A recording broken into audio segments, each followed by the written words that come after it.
All right, so you have a Ford F-150 Lightning, and you want to be able to power 12-volt accessories like these exterior LEDs, right? What do? So I routed power through just an extension cord for the 12-volt, and I'll probably eventually do a hard wire.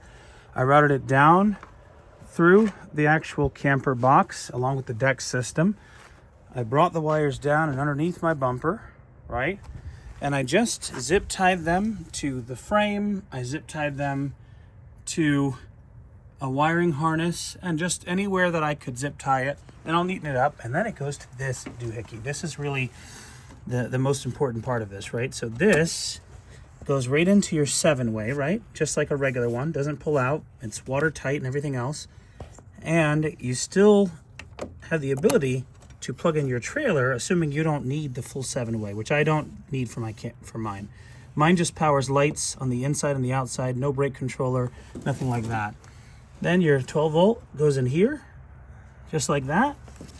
You can see that it's got power, indicator lights, which is also useful for telling you whether or not you have your right turn, your left turn, your brake controller, all sorts of different things, right? Backup camera, good indicator lights that are useful.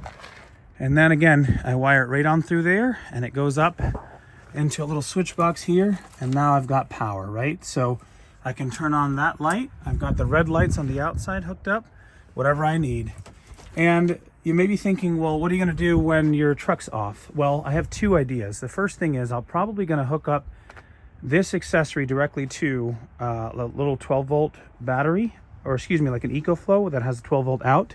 I'll use that as a buffer battery for my refrigerator and things like that.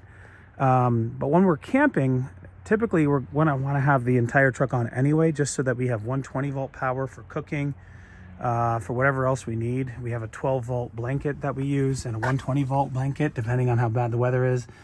Lots of things. So excuse the giant mess in here, but simple, cheap way to get 12-volt power. And by the way, this guy was only 20 bucks. 20 bucks on Amazon. If you want the link, just comment below and subscribe, and I'll get you the link. All right, so for a lot more Ford Lightning content, a lot more about the camper, about solar systems, like this is the solar panel on the very top, frunk accessories and ideas, what are the best mats, how does this camper affect my range, how to make your truck more aerodynamic, and even coming soon, how to install a front tow hitch on your Ford Lightning so that you can put accessories up here, you can put a generator up there, you can put a plow, a bike rack, whatever you want, underneath. And I'm actually going to try to hook it up directly to these guys here. There's a guy who did that on some of the blogs. I want to see if I can do something similar to him and do that. And then here's the best part. I'm actually planning on installing a plow, right? So I'll have a plow accessory that I'll be able to put on here eventually. And I'll put a little winch on it so that I can lift it up and down. And that plow, by the way, is stainless steel, and it only costs about 1,200 bucks, I believe. You can get it on eTrailer. You can get it on a lot of different places online.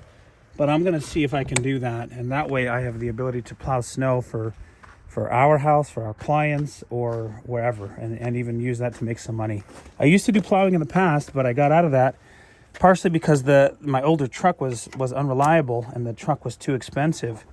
I'm not planning on doing a whole lot with it, but I actually think if I just have like 4 or 5 clients where I have to just do a little driveway, that actually might be a good way to make some money. So stay tuned for that. All right. Don't forget to like and subscribe.